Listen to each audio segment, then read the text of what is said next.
열린시장 레이싱 시간입니다. 개장 전 투자클럽 전문가, 객장 전문가들이 제시하고 있는 그 종목군들 화면을 통해서 확인을 해봤는데요. 종목 수는 좀 줄어들었고 오늘은 쏠림 현상은 별로 없는 것 같습니다. 자, 특징을 정리를 해보도록 하겠습니다. 자, 먼저 시장 비중부터 확인해 보시죠. 코스닥 쪽에 종목들이 많았습니다. 60% 비중이고요. 코스피는 40% 비중으로 나타나고 있습니다. 자, 이어서 업종상의 움직임을 살펴보도록 하겠습니다. 제적지들 많이 보였습니다. 33% 비중이고요. 철강, 금속, 그리고 서비스, 유통업종 각각 13% 비중으로 집계가 됐습니다. 자, 그러면 이 중에서 명예전당 관심주부터 자세히 이야기 들어보도록 하겠습니다. 이재호 전문가와 함께합니다. 전문가님 안녕하세요. 네, 안녕하십니까. 이재호입니다. 네, 오늘의 종목은 신원입니다. 신원 주목하시는 이유부터 들려주시죠. 네, 신원 같은 경우는 잘 아시다시피 이제 섬유, 의류를 만드는 업체죠. 남성복 브랜드, 지크라든가, 또 이제 여성복 브랜드, 비커, 하고 이사베이, 같은 메이커를 생산하는 그런 업체입니다. 최근에 이제 주가 흐름은 급등이 나왔다가 좀 다소간의 숨고르기, 보여주면서, 지난주, 어쨌든 주 후반에 다소간의 반등을 보였었는데, 어쨌든 신원의 주가 흐름은 그동안에 지속적인, 적자 흐름에서 올해 1분기 때는 작년 1분기 대비 흑자전에 성공을 했습니다. 사실 시설 투자가 좀 많이 들어갔었는데, 이것이 이제 올해부터는, 일단 투자 회수기로 접어드는 쪽으로 이제 보고 있고요. 그렇다면은, 신원의 주가 또한, 좀 올라오긴 했어도, 전환점을 맞을 수 있는 그런 주가 흐름이 기대가 된다. 그렇게 이제 볼 수가 있겠고요. 일단은 수급적으로도 본다고 하더라도 지금 지속적으로 일단 기관의 매수가 꾸준하게 유입되고 있는 그런 상황이기 때문에 전반적으로 긍정적인 주가 흐름이 앞으로도 진행될 가능성이 높지 않겠나 그렇게 판단해서 오늘 신원이라는 종목을 가지고 나왔습니다. 네, 무엇보다 2년간 적자를 기록했었던 그 기업입니다. 그렇다면 1분기 괜찮았고요. 연간으로 어떻게 턴어라운드 좀 가능한 건지, 그리고 내수 브랜드 쪽은 아직까지 좀 부진한 것 같은데 이 부분도 좀 많이 개선이 되는 건지 좀 살펴주시죠. 사실 내수 쪽 같은 경우는 우리 국내 시장 자체도 약간 한계점도 있고요. 그다지 큰 시장은 아니기 때문에 매수보다는 회의 비중이 더 높다라고 중요하다 그렇게 판단을 하시면 되겠습니다. 특히나 신한은 베트남이라든가 인도네시아, 그리고 가장 큰 시장 중국 쪽에 대한 해외 시장을 좀 기대하고 있는 쪽이고요. 실적 같은 경우가 이제 1분기 때 전년 동기 대비 흑자전에 성공을 했는데 올해 2분기 그리고 하반기에도 흑자 그리고 실적 개선세가 지속될 것으로 이렇게 보이는데 약간 2년 전쯤에 투자했던 시설 투자 이런 부분들이 이제 투자 회수 국면으로 진입을 했기 때문에 이제는 본격적인 실적 증대 구간으로 진입한 것이 아닌가 그렇게 판단을 하고 있고요. 다소간의 약점이라 한다 그러면 그동안에 여러 가지 시설 투자로 인해서 공격적인 시설 투자로 인해서 부채 비율이 좀 높아졌습니다. 근데 이를 올해부터 실적으로 커버해 나간다라고 하면 이런 약점들은 점진적으로 개선되어 나가지 않을까 그렇게 판단을 하고 있습니다. 네, 단기성 차익금이 좀 많아요. 하지만 어쨌든 상환 부담이 좀 있지만 실적으로 좀 커버가 좀 될 것이다라는 그 시각이시군요. 주가를 보니까 최근에 이 수급 상황이 많이 좀 호전되고 있다는 점이 좀 특징이고 주가도 7월 들어서 레벨업이 좀 됐습니다. 자, 어느 정도까지 상승 바라볼 수 있는지 가격 전략 세워주시죠. 네, 신원이 지난 금요일날 2,300원대, 2,375원으로 이제 마감을 지었는데요.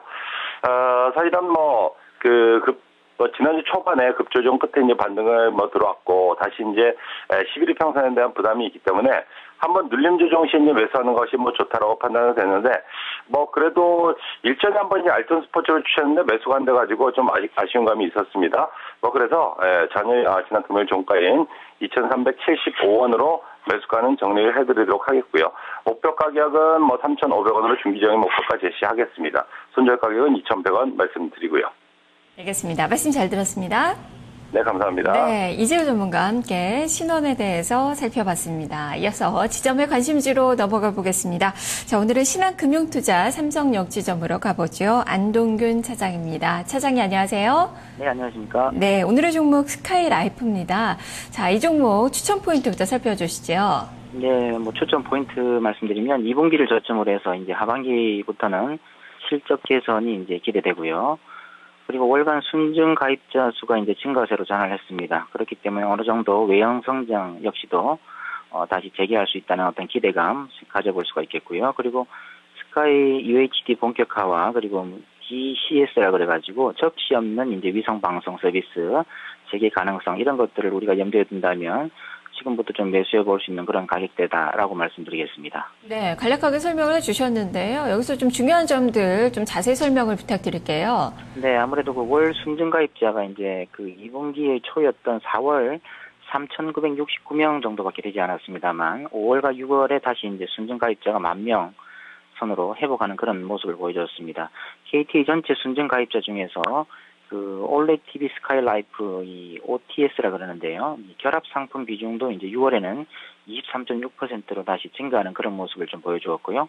7월까지도 계속적으로 그 프로모션이 진행되고 있기 때문에 이런 것들이 영향으로 인해서 이 결합 상품의 어떤 가입자 수는 계속적으로 늘어날 것으로 예상이 됩니다. 그리고 그 스카이 UHD라는 이제 그 방송이 12월부터 이제 본격적으로 상용화가 되는데요. 이런 것들이 이제 상용화 된다면 그 OTS 상품과 이제 경쟁력을 이제 확보함으로 인해서 시장의 어떤 매출은 계속적으로 좀 증가할 것으로 예상이 되고, 특히나 그 DCS라 그래가지고 그 접시 없는 그 스카이라이프 방송이 있는데, 이런 것들이 이제 기존에는 이런 것들로 인해서 그 일부 아파트나 어떤 그 고급 빌라 쪽에서는 일단 상당히 어떤 그 가입에 제한이 있었습니다만, 이제 접시 없는 위성 방송이 이제 시작되기 때문에 아무래도 서비스가 재개되면 가입자 유치에 상당히 좀 큰 긍정적인 요소로 작용할 것이다. 이런 것들을 좀 전체적으로 좀 내다볼 필요가 있겠습니다. 네, 다만 말씀해 주셨던 DCS 허용 기대감 이런 점들도 있지만 이로 인해서 또 마케팅 비용도 좀 많이 증가가 될 것으로 보여지고 있고, 그리고 2분기도 실질적으로